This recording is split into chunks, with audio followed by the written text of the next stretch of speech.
Roger Stone here for Colonial Metals Group. Colonial Metals Group helps Americans protect their future with the most trusted store of wealth in human history. That's actual physical gold and silver. If you're retiring or you're retired, go to colonialmetalsgroup.com/stone right now for your free Roger Stone Colonial Metals Group Retirement Protection Kit. Or call 800-747-6589. That's 800-747-6589. Call now to receive your free home safe and up to $7,500 in free silver. This is More Money with economist Steve Moore. Now, Steve Moore. Welcome back, folks. This is the More Money Show on WBC Talk Radio, the number one talk radio station in these United States. I'm happy to introduce my guest for this afternoon, Paul Stone, who is the CEO of Colonial Metals. And Paul, it is a great honor to have you on the show. Thanks for joining. Oh, absolutely. Thank you for having us. We're all excited here at Colonial Metals Group. So tell me, are you the founder? Yes. Okay. How'd you get into this business? Well, I wanted to be able to come out and speak to folks where I could reach more people, easier and at the same time than just discussions on a phone call one at a time. I believe the message I have or have become aware of is critical for people to get their minds around just how severely deteriorated our financial system is standing. Mm-hmm. The fundamentals have eroded, and so started my own firm to do it. When was that? Oh, just a few years ago. Oh, good. Well, thank you for doing that, because I agree with you. I think we're in big trouble financially. I always say, Paul, that when I first came to Washington in 1984, which was, if my math is right, 40 years ago, we talked about $100 billion deficits. Now we're talking about $2 trillion deficits. It's just mind-numbingly stupid what's going on in our nation's capital. And so let me tell you what I tell people. I'd like your reaction to this. I tell people there will be a day of reckoning. Mm-hmm. It's coming. Mm-hmm. You can't borrow $35 trillion and not pay a high price for that. And that I don't know when it's going to come. I don't know if it's going to come in 3 weeks or 3 months or 3 years, but I do think that we're going to be punished in the financial markets for the craziness. Now, look, I also think that if Donald Trump were to win and get the ship headed in the right direction, we might be able to avoid the iceberg. But what's your take? The iceberg is unavoidable. Probably we've already actually hit it, I believe. So even if Trump wins, hold on. So even if Trump wins, you think we're going to pay a big price for what we've done? If he were to take over power in the White House, would the government stop printing money? Yeah, good point. It's the point, though. Yeah. It's actually the point. So our high-flying financial experience, which many have enjoyed, has actually been of an inflationary wind that blows at the backs of many, but blows in the face of most. The resource that wind draws on, like any hurricane, any storm, it's a temporary existence drawing on extreme demand on resources that are limited and temporary. What is the resource that they're burning through to have these high-flying finances and a $7 trillion government budget every year? The dollar itself. So the dollar's worth 100 cents in 1912. They create the Fed in 1913, and that was the last time the dollar was worth 100 cents. Today it's worth 3 cents. So if you thought of the dollar as something they were digging up out of the ground, they were mining dollars to artificially support and augment our financial world because the government can't have production from the economy overwhelm costs. The mine is 97% empty. So when you say how close are we to this day of reckoning, on average, and it's sped up in 2000, hopefully your economic listeners' aptitude for hearing about economics, this can be a little boring, but when the baby boomers retire, when 60 million people start leaving the workforce at peak earnings in 1997, doesn't that create a black hole in our finances? Because they've also left and gone on the cost side.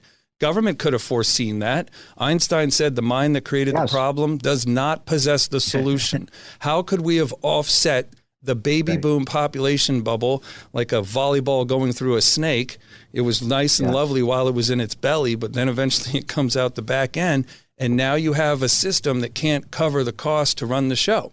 So they print the money. I just saw that we're now borrowing $3 billion a day, folks. So this is this is catastrophically wrong. Right. I'm a little bit more. I do think, Paul, and I'd like your reaction to this. I think we can, if we start getting the policies right, we might be able to avoid a financial It's about crisis. numbers. But look, you and what's that? It's about numbers, though. It's not the policy's I been know. wrong that created the bad numbers. But to switch bad Well, that's math, true. you need great math. Where can the great math come from? Well, that's a very good point. But let me say this, because we have skeptics, people who think we'll be able to get through this. And I'm kind of on the fence on this. That's why I wanted to bring you on, Paul, just Sure. to get your Appreciate perspective, that. because you're the expert. So, people have been saying, America is going to collapse for 30 years now. And, we keep swinging along and swimming along. And we still have the world's greatest economy. So what do you say to people say, oh, you're just a, fearmonger? What's GDP growth from 2010 to today without any printed money? Is it a positive number or a negative number? By my crude, rudimentary calculations, it would be a negative number. What would you call an economy for 14 years that had negative GDP? Would you call that a depression? Yeah, I sure would. When you count Although we've had unemployment real GDP growth. without the printed money? Yeah. You see, that's a so good that's point. the I mean, point. So I always focus on resources, right? When you look at football, because it's kicking off tonight, the lineman that wins in the scrum at the line of scrimmage is the one that goes lowest. So I want to go to the source of things and get out of talking about symptoms. I want to understand where it's coming from. When Nixon ended the gold standard, he allowed the government to print money at will. They didn't have to check in with us. We lost our power and their power gained. Right. They just aren't very good Yes. at bringing solutions to the world, and they're burning through a resource. This is the key point to make.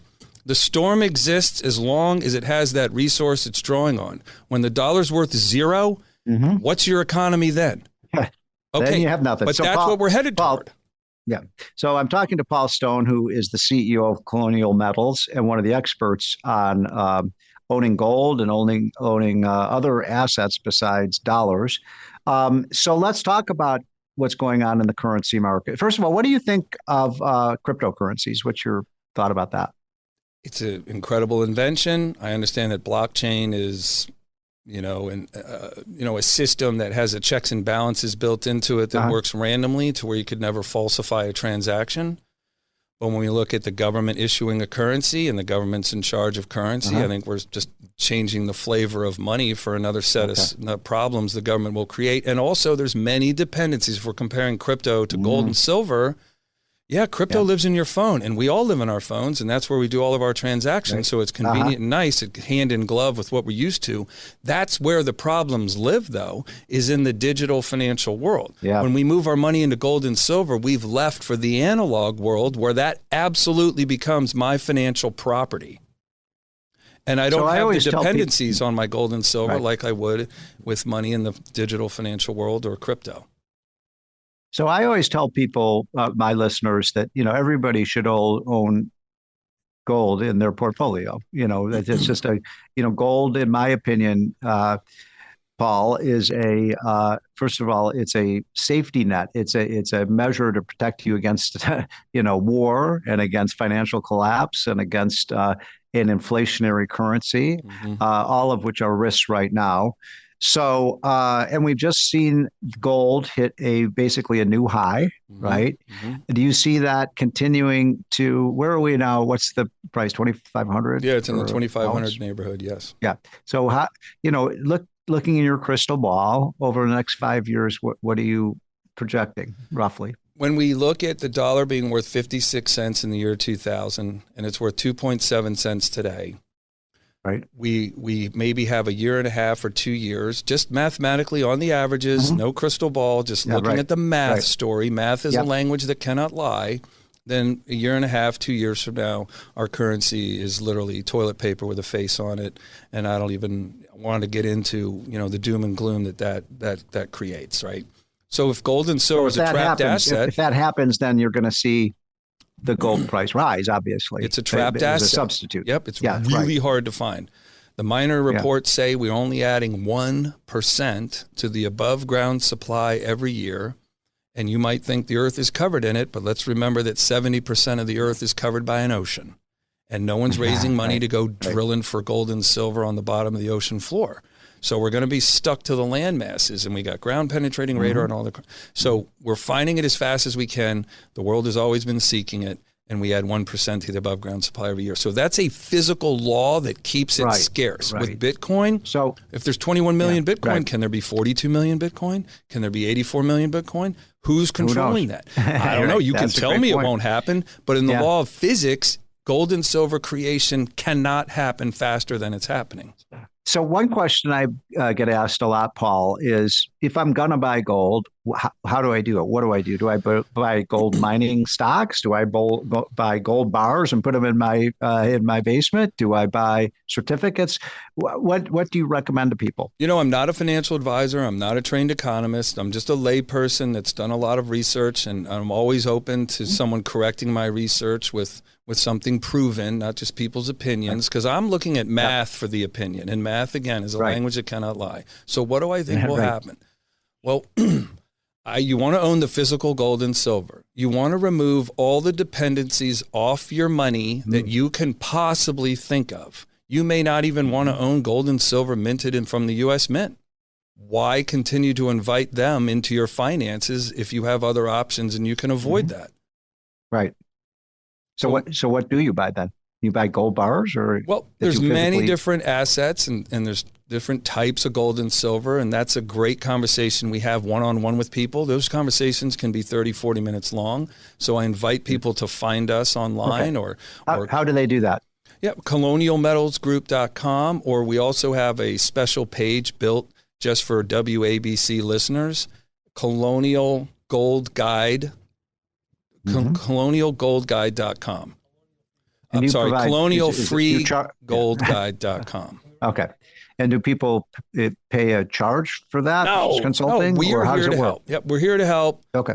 We have a product, but it's also a solution to a problem. We want to make this as easy on people as we possibly can. Spend a little time with us, and we'll help pull the cobwebs away and help give credibility to your fears, the people that already have them, and their concerns about our financial future. And the location of your savings is where I say how you'll experience this upcoming financial crisis that history says is out in front of us, not Paul Stone, but the history says is there, will be driven by where your money was located when that crisis appeared.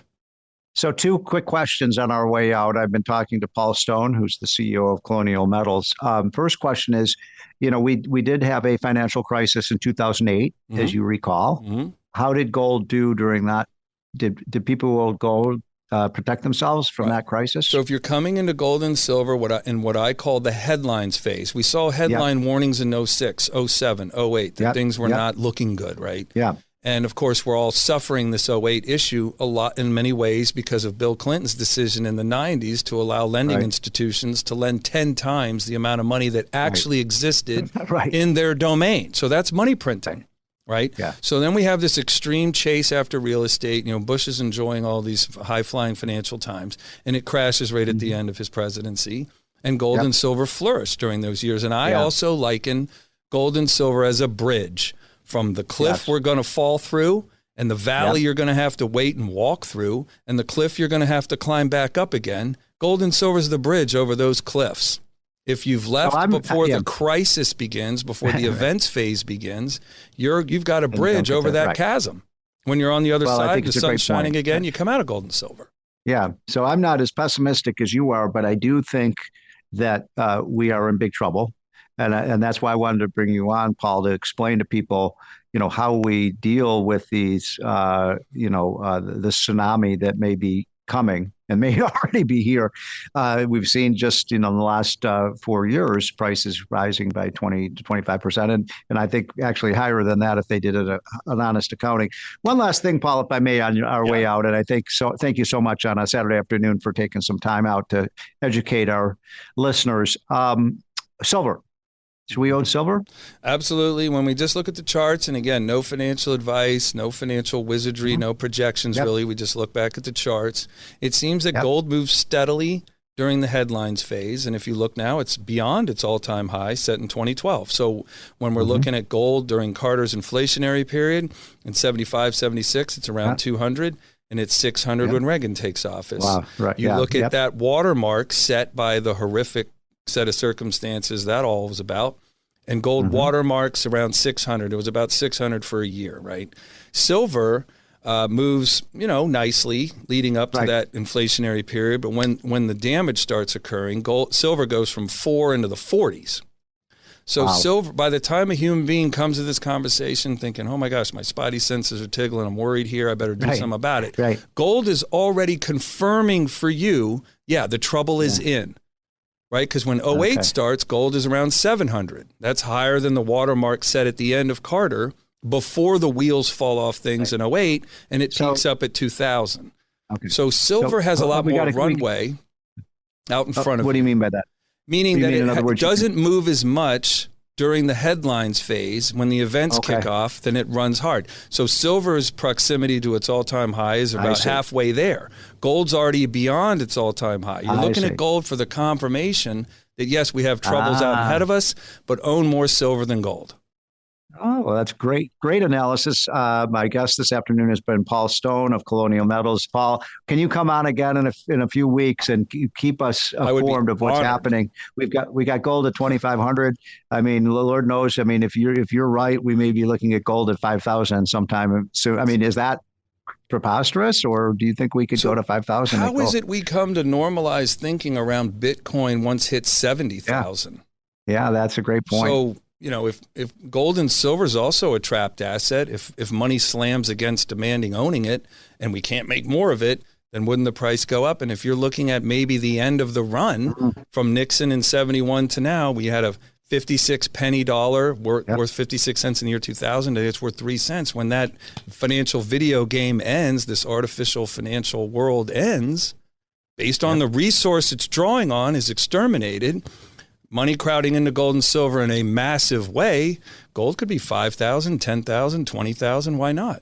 Bitcoin kind of sets the precedent for something being extraordinarily, ridiculously highly valued because it's a trapped asset. Thanks for your words of wisdom. Appreciate your educating us. Folks, this is the More Money Show, and we will be right back. Thanks for having me.